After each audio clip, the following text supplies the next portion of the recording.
Akankah anak saya tinggal seperti saya sekarang ya ketika nanti dia dewasa? Akankah anak saya gitu? Yang ada di benak. Dan sekarang kita dapat minta bantuan supaya anaknya bisa sekolah sampai tuntas, lansianya terawat sampai tuntas, tidak ada perubahan. Kita rasa tenang kepada yang miskin, sehingga dia bisa menengok ke anaknya yang sedang tidur, kira-kira bilang begini, ya anak saya memang lahir keluarga miskin, tapi untung ada negara yang membiayai dia, sehingga bisa sekolah sampai tuntas, soalnya masa depannya tidak seperti saya. Jadi kita jangan bisa main-main dengan rakyat, dicabut, dikurangi, dipotong, dan dikembalikan. Rasa tenang sehingga mereka bisa hidup dengan baik dan mudah-mudahan masa depan baik. Jadi Warga dari Saya mulai dulu ya. namanya siapa? Jadi pertama saya ingin menyampaikan terima kasih kepada warga ini ikut melakukan datang kami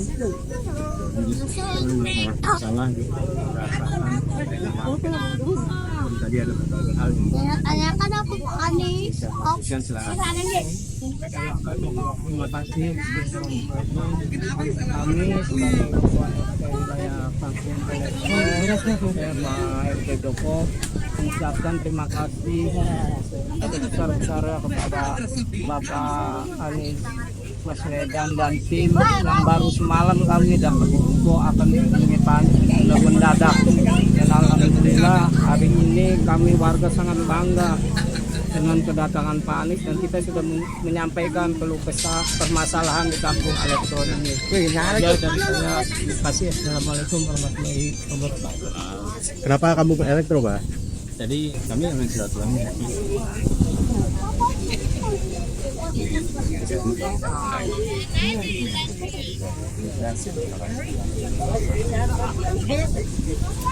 Dan berjuang menuju yang sangat keras. Kita ingin Jakarta jadi rumah bagi semua. Kita ingin kota yang modern, yang maju, tapi juga kota yang membahagiakan itu semuanya. Jadi tadi kami berdiskusi dengan warga, mereka menyampaikan persoalan yang untuk mereka perlu diselesaikan. Ingin mendengar diskusi saya sampaikan, insya Allah kita ingin agar Jakarta ini rumah bagi semua, jangan hanya rumah bagi sebagian, termasuk tadi pelayanan pendidikan, perumahan, kesehatan, termasuk persoalan pajak bumi dan bangunan yang bagi masyarakat yang kurang sejahtera itu adalah satu beban yang besar. Jadi banyak kebijakan bila diberikan amanat tapi kalau kita kembalikan supaya semua warga merasakan pendapatan sebagai rumah yang mengayomi, melindungi, menenangkan diri semua. Pak, tadi kan disinggung mengenai sertifikat ya Pak.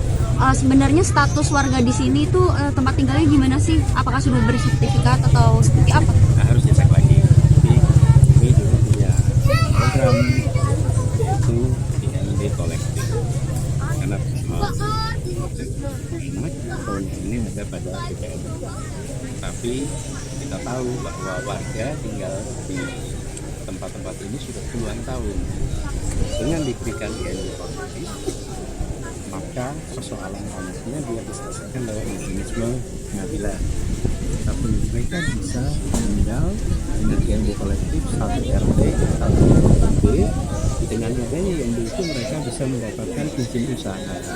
Dengan ada izin usaha mereka bisa mendapatkan kredit untuk usaha dan bisa menerima listrik, air, itu semua berjalan dasar. Itu salah satu solusi. Itu persoalan. Itu kemenangannya tepat. Khusus untuk kampung ini, saya belum tahu seperti apa. Ini prinsipnya. Anies ini terkait pilkada Jakarta ini kan PKS sebelumnya menyebut bahwa salah satu alasan Ini soalin dulu. Pak, soal ini Pak NJO PBB ini kan diberlakukan pajak ya Pak ya untuk rumah kedua minimal 2 miliar. Nah, ini artinya Pak Anies tidak setuju dengan kebijakan Pak Heru Budi soal pemungutan pajak yang baru saja disahkan ini Pak. Inti di dalam itu adalah dan dari warga yang menurut program hidupnya sah. Itu prinsip. Pak Anies ini ada teranyar juga nih Pak dari Pak Hasto menyebutkan kalau tadi Pak Anies bilangnya kalau penjagalan itu spekulasi, tapi kalau dari Pak Hasto PDIP menyebut memang ada upaya penjagalan Bapak di pilkada ini seperti apa? Alhamdulillah tadi tuh jalan campur nggak kerasa ini jalan-jalan. Di campur tadi jalan sorak-sorai, gegap gempita, suasananya suasana ceria. Jadi inilah warga Jakarta. Warga Jakarta menginginkan proses agar aspirasi mereka diteruskan oleh partai-partai. Bagi saya fokus dari pemilihan gubernur ini adalah menyelesaikan masalah warga, meningkatkan kesejahteraan warga, dan memastikan warga hidup tenang dan damai. Jadi yang terkait spekulasi itu kita lihat. Pak, soal PDI juga Pak, ini kan katanya Mas Hasto Mbak Puan juga sudah melakukan komunikasi dengan calon-calon potensial di Pilkada Jakarta, termasuk Mas Anies juga sudah berkomunikasi. Saya ini kan dari itu sama semua beres baru umum ya. Tapi berarti udah ya Pak, komunikasi itu sudah ada ya Pak ya? Proses dan proses. Terakhir Pak, soal PKS Pak. Soal PKS sekarang nggak bisa mencari koalisi itu Pak, menjadi alasan buat peluang bergabung tim plus itu gimana? Pokoknya kami menghormati aspirasi warga dan kita berjuang untuk kepentingan warga Jakarta. Biarkan prosesnya berjalan. Ya. Mas Anies satu lagi, ini kan kemarin Mas Kaisang di DPP PKB bilang katanya siap melawan Mas Anies kalau enggak Pak RK begitu. Kalau dari Mas Anies sendiri gimana? Siap? Saya siap memperjuangkan warga Jakarta. Pak, kalau statement PKS 40 hari kan diberi waktu 40 hari untuk mencari koalisi. Nah, itu apakah benar Pak? Sebenarnya ada tenggat waktu 40 hari untuk mencari koalisi? Nah, pokoknya saya terus fokus pada warga Jakarta. Setelah obrolan tadi di dalam Pak, untuk kampung elektro sendiri dan kampung-kampung lainnya apa Pak yang Bapak mau bawa ke depannya? Kalau di 2018 kan dulu Bapak menata ulang ini. Semuanya menyampaikan kan intinya sampaikan Pak itu rasa tenang. Ketika mereka menerima pembebasan PSBB, rasa tenang. Tahun depan itu berjalan sesuai. Ketika mereka terima bantuan pendidikan juga tenang, nggak usah khawatir tahun depan tahu-tahu berhenti, tahu-tahu berkurang.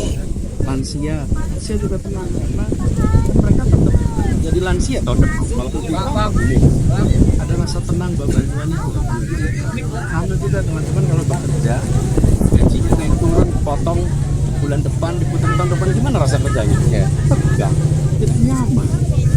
ASN juga begitu, ASN coba kalau kerja nggak pasti tahun depan gajinya masih sama apa enggak, kalau gajinya dipotong.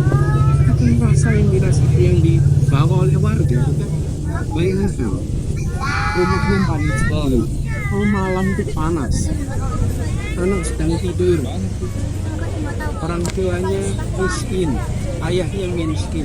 Ketika lihat anak itu, apa sih yang ada di pikiran orang tuanya? Orang tuanya begini, akankah anak saya tinggal seperti saya sekarang ya ketika nanti dia dewasa? Akankah anak saya meninggal seperti saya ya besok? Itu yang ada di benak.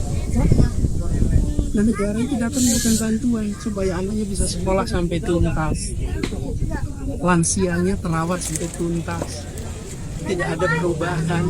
Kita itu memberikan rasa tenang kepada yang miskin sehingga dia bisa menengok ke anaknya yang sedang tidur, kira-kira bilang begini, ya anak saya memang lahir di keluarga miskin, tapi untung ada negara yang membiayai dia sehingga bisa sekolah sampai tuntas. Insya Allah masa depannya tidak seperti saya. Jangan cabut optimisme rakyat itu. Optimisme orang tua itu jangan pernah dicabut, jangan pernah dipotong. Karena itu adalah hadirnya negara bagi rakyat. Dan negara datang dengan hati, dengan cinta kasih, dengan rasa sayang. Karena mereka juga tidak ingin, tidak boleh. Itu yang saya baik keluar dari kampung seperti ini. Saya bayangkan negara hadir. Jangan negara main-main dengan rakyat, dicabut, dikurangi, dipotong. Ini yang harus diubah. Ini yang harus dikembalikan. Rasa tenang sehingga mereka bisa hidup dengan baik dan mudah-mudahan masih dengan baik. Gitu ya.